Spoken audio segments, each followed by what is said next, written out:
I discovered the art of flexible thinking, which I believe is basically our solution to what modern life is putting upon us. So let me explain that in a bit more detail.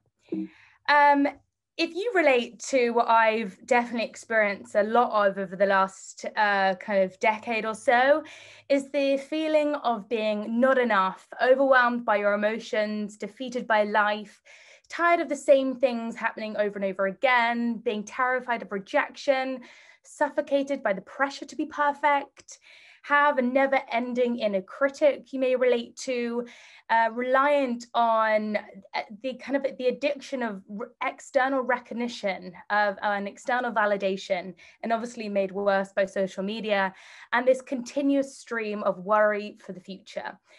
This is what I learned really from the age I was here. And sadly, this is the same for all of us. We develop our core beliefs before arguably we're 8 years old. And then if we're not careful, our 8-year-old's mind run our show until we wake up and challenge them. So my 8-year-old mind ran me into complete destruction. And I was very much not happy, very not the picture I projected on social media.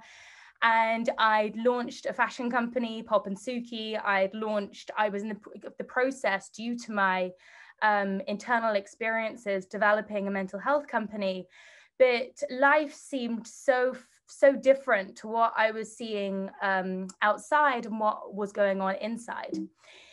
And it really led me to understand that we need an internal upgrade pretty quickly, because our ability to think clearly is under attack. It's really none of our fault that our mental health is being challenged as much as it is. And even in the pandemic, the latest statistics show that 1 in 10 Americans admitted to managing stress and anxiety, and now 4 out of 10 after the pandemic and the political unrest that has been going on. And if we look at what culture has turned into, we have spent so much time creating tools to increase our productivity, and yet arguably our productivity has gone down because our emotional health is being so tested. Digital culture has given us an information overload. And I was stunned to find out that on average, we check our phones 75 to 400 times a day just to ensure that we are up to date with our emails. We receive or send an email every 4 minutes. And this is leading to us attention switching and not ever really being able to engage in deep work. And often it's not that we don't like our work, it's we're so overwhelmed by the amount of different tasks we have to do. And just as much as a notification taking you away from writing an email, then you suddenly are looking at a Slack, that has the ability to, and if you look at MRI scans, a different part of the brain starts to be activated. So it's been proven we cannot multitask, we multi-switch instead. But what that does, it brings our clarity of thinking right down on both tasks, which then creates stress for us because we're not being able to apply the attention and clarity that we know we can. I think we all know what it's like to experience comparison overload, and whether that be LinkedIn updates or social media updates, whether that be personal comparison or professional comparison.